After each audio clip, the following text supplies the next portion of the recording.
ಯಾವುದೇ ದೇಶದಲ್ಲಿ ಯಾವುದೇ ಪ್ರದೇಶದಲ್ಲಿ 50%ಗಿಂತಲೂ ಅವ್ರ ಸಂಖ್ಯೆ ಹೆಚ್ಚಾಯಿತು ಅಂದರೆ ಅವರು ಅಲ್ಲಿಯ ಯಾವ ಸಂವಿಧಾನವನ್ನು ಇಡೋದಿಲ್ಲ. ಈಗ ತಾವು ಕಾಶ್ಮೀರವನ್ನೇ ನೋಡಿದ್ದೀರಿ, ಅಲ್ಲಿ 50%ಗಿಂತಲೂ ಹೆಚ್ಚಿದ್ರು, ಆದ್ದರಿಂದ ಸ್ವತಂತ್ರ ಸಂವಿಧಾನ ಇತ್ತು ಅವರಿಗೆ.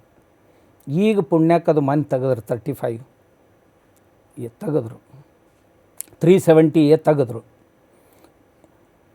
ಇನ್ನು ಬೇರೆ ಬೇರೆ ರಾಜ್ಯಗಳಲ್ಲಿ ಅದನ್ನೇ ಲಾಗು ಮಾಡುವಂಥ ಪರಿಸ್ಥಿತಿ ಬರುತ್ತೆ ಒಂದು ವೇಳೆ 50%ಗಿಂತಲೂ.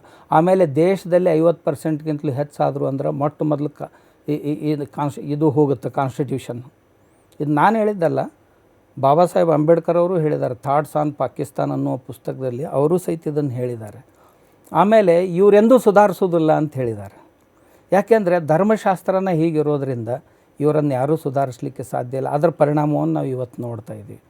ಹೀಗೆ ಹೇಳಿಕೊಂಡು ದಲಿತರನ್ನು ತಮ್ಮ ಕಡೆ ಜಕ್ಕೊಂಡು ಪಾಕಿಸ್ತಾನಕ್ಕೆ ಹೋಗಿದ್ದರು.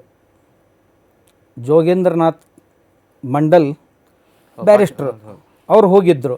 ನಾವು ದಲಿತರು ಮತ್ತು ಮುಸ್ಲಿಮರು ಕೂಡಿ ನಾವು ದೇಶದ ಬಲಿಷ್ಠವಾದಂಥ ಒಂದು ರಾಜ್ಯವನ್ನು ಕಟ್ತೀವಿ ಅಂತ ಹೋದರು. ಹೋದ ನಂತರ 2-3 ವರ್ಷಗಳಲ್ಲಿ ಅವರಿಗೆ ಭ್ರಮನಿರಸನೆ ಆಯಿತು. ಆದ ನಂತರ ಆ ಜೋಗೇಂದ್ರನಾಥ್ ಮಂಡಲ್ನ ನಮ್ಮ ದಲಿತ ಬಾಂಧವರನ್ನೇ ಕಗ್ಗೊಲೆ ಮಾಡಿದರು.